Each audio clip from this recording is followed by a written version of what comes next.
Welcome to the Deep Dive. Today, we're going behind the curtain of U.S. politics. It's not always pretty. Political deception. Yeah, like a magic show, right? Smoke and mirrors.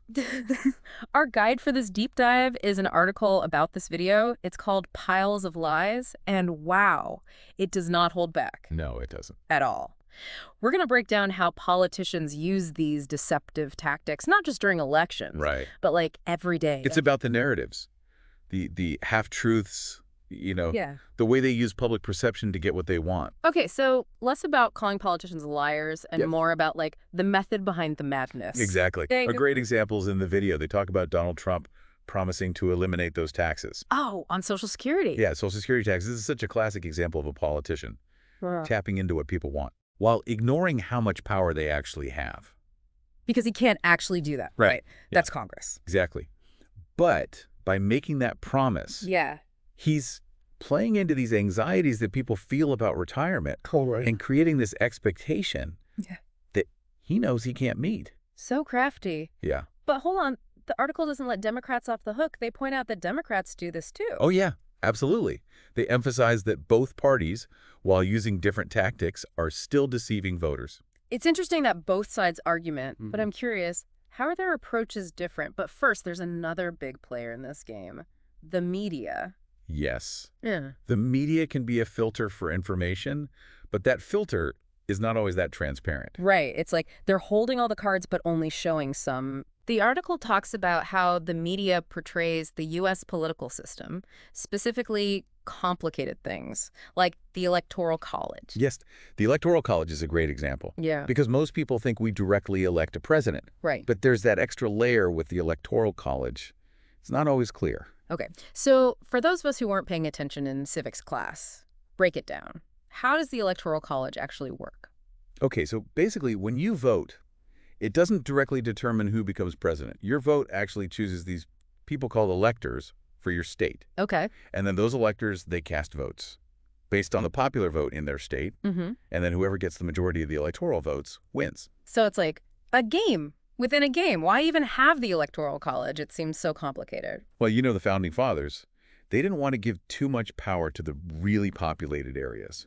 And they wanted to make sure that every state, no matter how big or small, Yeah. had a voice in the election. Right, right.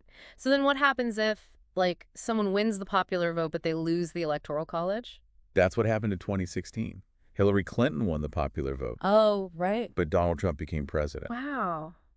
Yeah, that must have been confusing for a lot of people. Yeah. And the media usually just focuses on the popular vote. Right. Like it's a simple race. So people don't always get how the Electoral College works. Until it's too late. Yeah. It's like the way the media presents things or doesn't present them Right. really shapes how we see politics. Absolutely. And that actually leads into the next thing I want to talk about. The Constitution. The Constitution. That's like the rule book of U.S. politics. Yeah, you'd think so. But the video, Piles of Lies, points out that even the Constitution is open to interpretation. Really? Yeah. And sometimes even manipulation. What do you mean? Well, so think about the Second Amendment, Okay. the right to bear arms. Republicans will often talk about it to defend gun ownership. Right.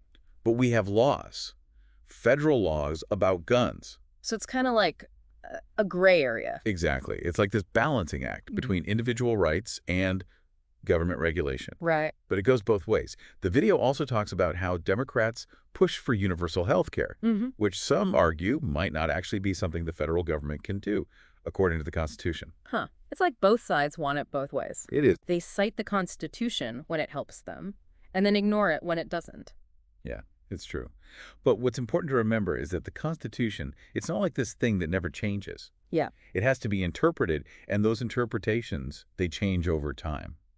That makes sense, but it's also kind of, I don't know, a little scary. Like, Yeah. how are we, the voters, supposed to know what's going on when the rules are open to interpretation? Right, and that's why it's so important to think critically, to question what you hear from politicians and from the media, and just try to understand the Constitution yourself. So we have to become like mini experts on the Constitution. Well, at least be engaged citizens, Don't just believe everything you hear. Right. Okay, so we talked about the tricks, we talked about the media, we talked about the Constitution. What does all this mean for voters? Like, why should we even care? Right? Good question. Like, okay, we exposed all these tricks, but now what? Well, you should be skeptical. Of everything. Well, yeah. Don't just believe what politicians say or what you see on the news. Okay. Look for those, like, hidden agendas. What are they not saying? So we got to become like political detectives. Yes. And you have to remember that you, the voter, you're important. You're a key player. Oh, okay. Politicians use these tactics because they work. They know how to, like, push your buttons to get your vote. Wait, so we're being played? Kind of.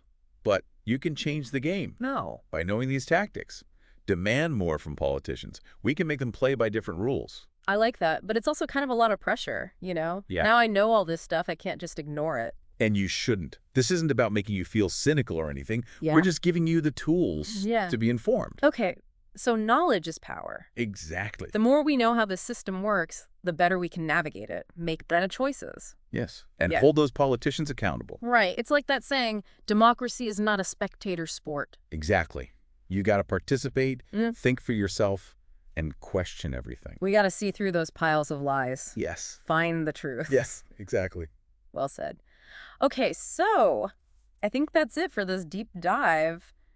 Wow, definitely eye-opening. Yeah, hopefully it'll get people talking and thinking about how they consume their information about politics. Yes, because that's what it's all about, right? An informed public is key. Absolutely. For a healthy democracy.